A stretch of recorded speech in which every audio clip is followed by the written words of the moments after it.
MTL. These two guys have Minnesota sports flowing in their veins. Mackey and Judd on Score North and ScoreNorth.com. I'll have to have a look at it, Mike. If there's opportunities, we'll have to have a look at it. I don't know. Everything's happened pretty quick. He has the best hockey face. He looks like Creed from The Office. Yeah, he does, doesn't he? You're right. He looks exactly like Creed. Can you for the Mackey and Judd YouTube audience, you'll see the face there, but can you play that one more time, Declan? Sure. Absolutely. I'll have to have a look at it, Mike. If there's opportunities, we'll have to have a look at it. I don't know. Everything's happened pretty quick. It looks like Dean Evison at some point in his life was just like taped to the boards and like had 16 pucks just shot at like his chin and his mouth area. He's got the scary stare though. Yep. Like, oh yeah, that stare could scare you.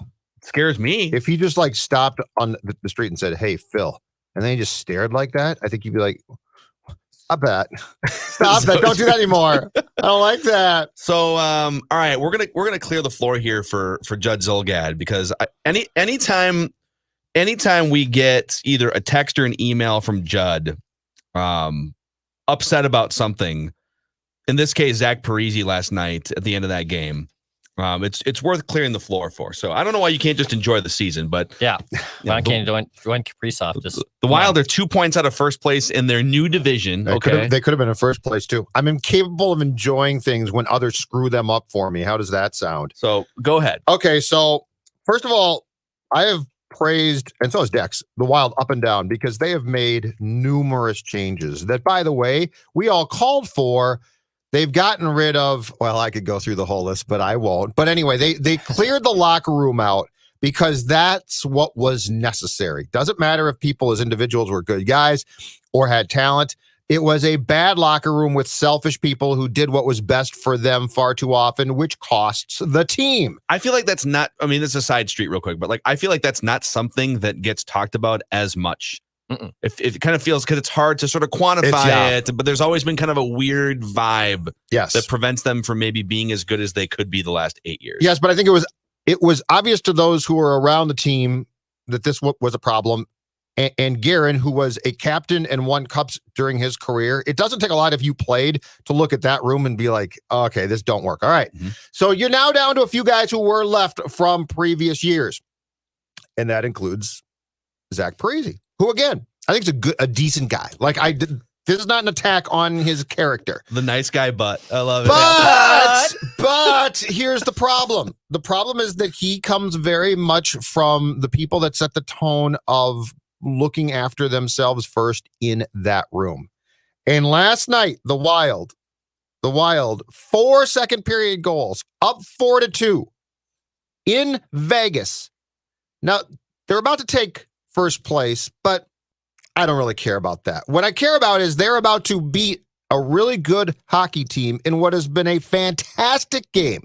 And this is going to be impressive. Like, this is a good win. This is a win that you come in and talk about on your show and say, wow, this really proves something.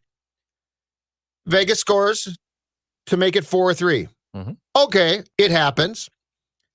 But what doesn't happen is what transpired at 1918 of the third period, when former Wild winger Alex Tuch scored to tie the game. And now you're asking, why did he score to tie the game? How did he score to tie the game? What happened? I'll tell you what happened.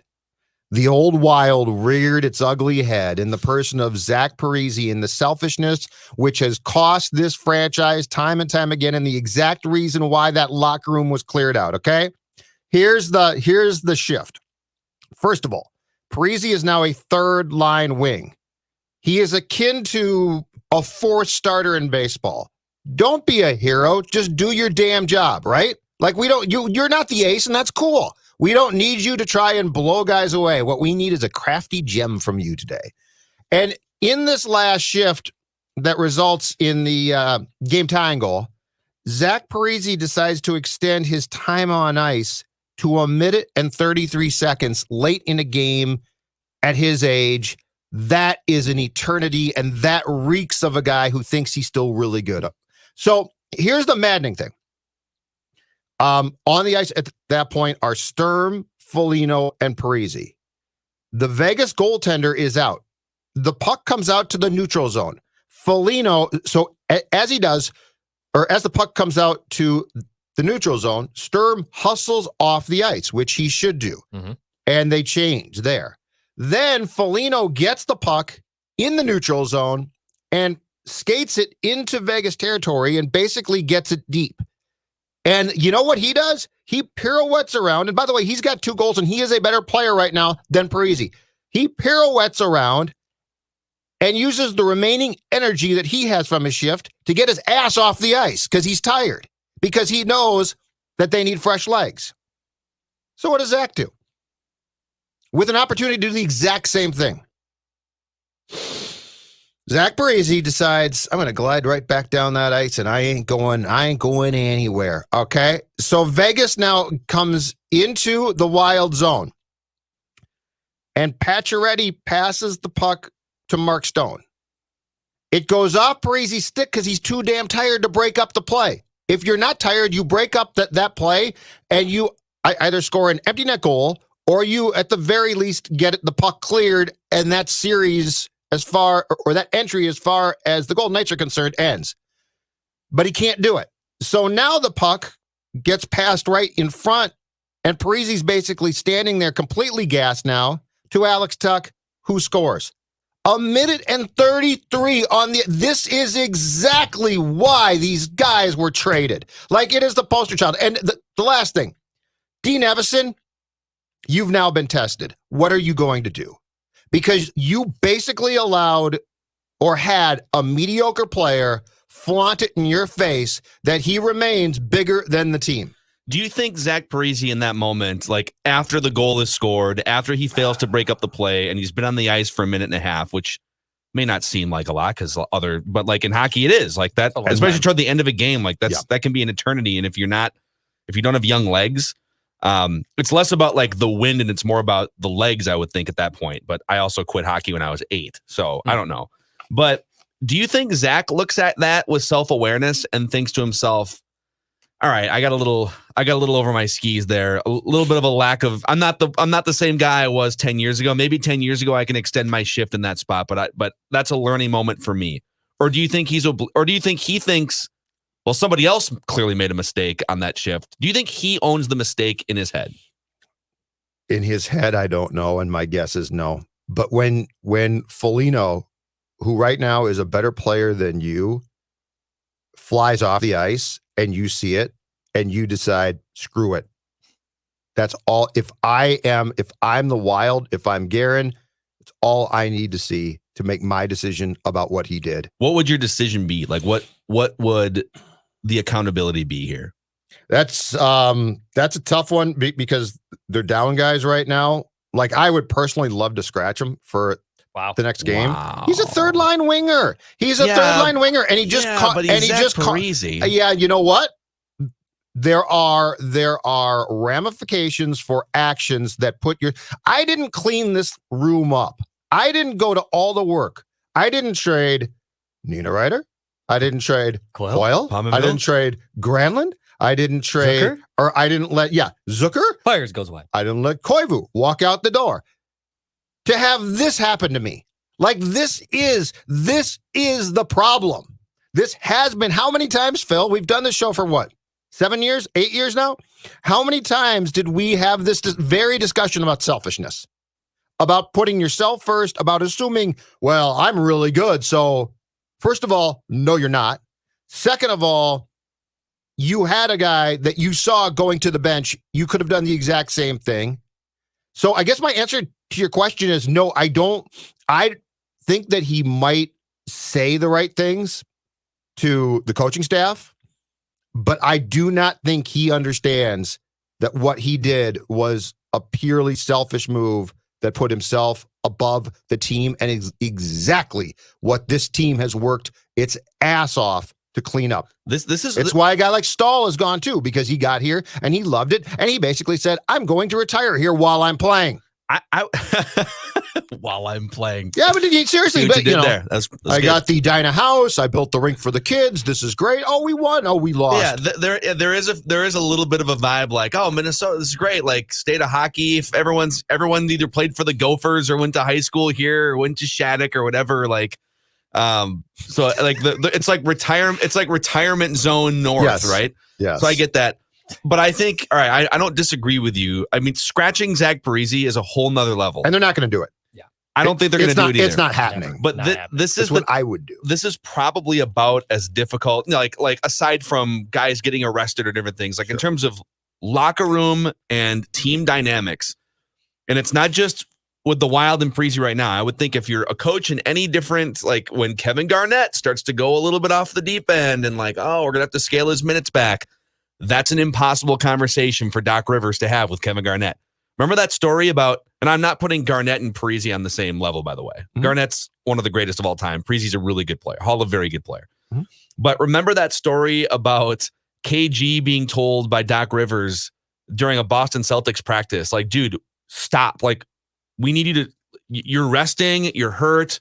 We're pulling you out of practice. And so he sat on the sidelines and like mirrored his replacement throughout the whole practice. And it was just an impossible situation for Doc Rivers to manage. Apples to oranges here, but I would think that this is a really hard situation. If you think Parise's play has dropped off and he's making selfish moves in key situations with the division lead on the line, what do you do? Like benching him, like Judd would just go in and he would scratch him. Yeah, I'd scratch him for a game. But don't think that like just because you and we think that, man, Parise screwed up, that the locker room would be okay with him benching Parise. I don't think he necessarily lost the team by doing that. He might have gained points with the team by trying to grind out a shift, right? No. If you pulled that, I'm saying if you pulled that room, this team, you wouldn't get 100% anti-Parise. So you have to be careful about messing up the room Suits dynamic. would be like, yeah, that was a great job, move. man. But those guys are still in the room, and those guys still run the show to some extent, don't they? The difference is I think that's going away if not gone. In fact, I think guys are gone because of that. The amount that the KG thing parallel is intriguing because in my mind, KG though was a guy who young players absolutely idolized and loved and like looked at him though. And he could be a jerk, but I think they respected it. The thing with Zach, I mean, that room for so long became to me such a selfish place that the thing with Zach is I can't believe that the new guard looked at that and said, great move. I mean, Marcus Foligno, 2 goals, is having this great game. And that guy works his ass off. And if anybody is going to try to extend a shift to help, it's him. Yeah. And he hightailed it off. Like he's like, I'm done. I'm gassed. I am not exonerating Parise. Yeah. I am not disagreeing with you in that So regard. I just don't I just think you have to be a little careful about hitting the nuke button on one of the, let's be honest, it's not a franchise with like 10 retired jerseys, but he's on the Mount Rushmore of greatest players of all time with this franchise. Yeah. There's some kid gloves that need to be worn a little bit with this situation. That's all I'm saying.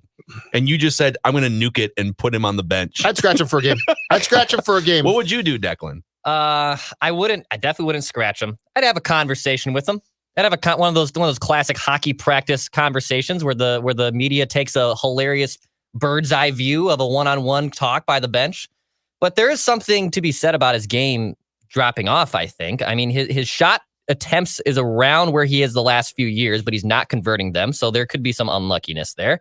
At the same time, his Corsi for percentage is 41%. And for the not initiated, that is essentially puck possession. Correct? Corsi for percentage evaluates a player's team's puck possession on the ice. So you want to be 50% at least, right? So you don't want to be allowing more than you're creating. Mm-hmm. And right now he's at 41% of players with 200 minutes played. That's the second worst number in the entire NHL. So at the same time, he's been a positive player. He's still creating goals, but there is something to be said about his game starting to tail off and being a third line player. Minutes are down. It's not a cause for complete panic yet, but he's not the player he used to be. Could you make the case that so this Wild team is in a pretty good position, maybe further along? I mean, it's only been 19 games or whatever, and so it's hard to say okay, this team is for sure for real. I think you need to let this play out. But if this team is going to actually make the playoffs and maybe make some noise and win a playoff series, you're going to need a Zach Parise, not as a first liner, but like you're not as a top 6 forward, but you're going to need a Zach Parise buying in, engaged fully as what he should be, which is a third liner, right? Yeah. Do you think there's still some dissonance there with him? Like, do you think he thinks, no, I am more than what I should be getting more than 13 minutes of ice time. I should be, Yeah. So because we don't have access to guys except through Zoom when they are provided, which is not on a regular basis. It's very hard to answer that question right now because we don't see and talk to guys and get to sort of judge where they are coming at mentally. So that's a difficult one. My guess, though, is that this is hard. But here's why I think the nuclear option with Parise right now actually does work and long-term would be the smart move. Because you have gone so far down the path of basically taking the nuclear option to that entire previous team that I want to leave no doubt about who leads this team now, who's in charge, who are the most important players. Because those guys, so if Parise were still an important cog, like a key cog, and he can be a nice cog, but if he was still a top type player, it would be tough. But when you are abusing your ice time like that and basically saying, I'm going old school wild, which is what he said. He's like, you know what? This one's for you, Mikko and Stalzy. This one's for you, Granny and Charlie. Yeah, let's take it. Let's take it to the man, Dean in this case. We're going to show him. This is where I think you've gone so far down the path of the nuclear option being instituted already. That's why I think it possibly works here. Again, I don't think that they will. But I don't know how much respect there has to be given to a guy who clearly, to me, showed the team last night that he doesn't show that respect back to the team. The nuclear option, by the way, today on Mackey and Judd is brought to you by Whamatech. That's right. If you've got nuclear on your cell phone, what happens, Phil? Well, I mean, you can add up the parallels here. If you are listening or watching us on a broken down phone, tablet, or laptop. Because you were so mad last night. You were so upset, you threw that phone across the room. It could be that, or it could even be like, maybe your phone's not quite as good as it used to be. And it's it's a third line phone. It's it's a third line phone. I'm going to bench it. The phone thinks it's still a top liner, but it's a third liner. It's a penalty killer. I got enough battery life left. I got plenty of battery life left. PK Don't specialist. Worry. Well, maybe it's time to break down and get a new one. Whamatech is a trusted supplier of pre-owned cell phones, tablets, and laptops, and also new accessories. They source pre-owned devices directly and pass the savings on to you. They'll even buy your old device for cash before the trade deadline. Buy, sell, or trade in whatever you need. Plus, every device they sell is tech certified and comes with a warranty. Whamatech.com. That's Whamatech.com. That's Whamatech.com. Any final thoughts on old man Parise? No. I just want to Twins Tuesday. I just want to reiterate that we have worked, and it's all of us, so long and hard to take apart this team that people loved. But I've got a Zucker jersey. I don't give a damn. We have called for changes because the culture, sorry, Patrick Royce, was so horse bleep, and we all knew it. And if you didn't, then you know what? Pay more attention next time. And we've gone so far down the path of getting this team on the right track. And Kaprizov is such a special talent. And Fiala has his faults, but he's also a special talent. That it guts me to watch a guy who is 74 years old decide that he is going to still control the game and in the process cost you 2 points against a really good team in a win that would have been a very exciting thing to talk about because he decided, to me, this is till 2017-18. I'm just going to stay on the ice. That's my final thought. I love it. And you know what? If anybody out there right now is like, well, it's Zach Parise, show more, buzz off. Sometimes I will say, sometimes you get when a player isn't what they used to be, rather than giving them a little bit of grace and showing them some respect, you're just like out on that player. Yeah, that's true. When Twins players like Peyton Manning. Peyton Manning is a great example. Peyton Manning's my prime example. He should have retired. Don't take the ring. Take retirement. Take dignity. I think you should take into context what that player has done for the team, for the sport, for the franchise in this case. Fair point. That I'm not going to take a guy that has been flat out one of the 4 best players in franchise history and just scratch him because I'm mad at him. But how long have we been talking though about him, Suter, and that's the thing. If this was a first time, you know what? It would bother me slightly. Yeah, I think like just to sum it all up, it's been a successful, to some extent, winning era of wild hockey under the Parise, Suter, and previously Koivu leadership, or trust tree, if you will. Trust tree.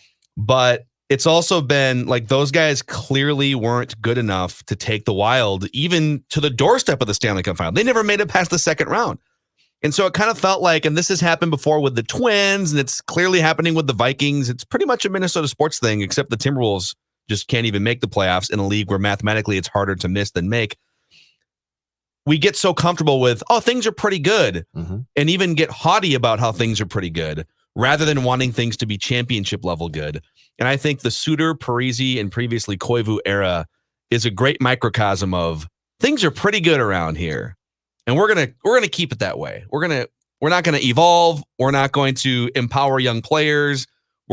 It's always sort of felt like those guys don't want to lose their perch.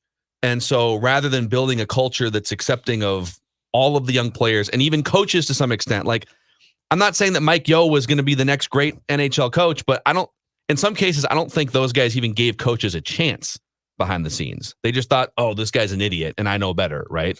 Yes. And it'll be interesting to see if that dynamic, like to what degree that dynamic pops up here with Parise, Suter, and Dean Evison. And Dean has done a solid job. I think he's done a lot of good things. I think he has been better at his job than I expected. All the credit to him. But this is really his first big test. Like this is his first big test. How do you tell a guy you are a third line wing and that's your job? Your job is not to play hero hockey.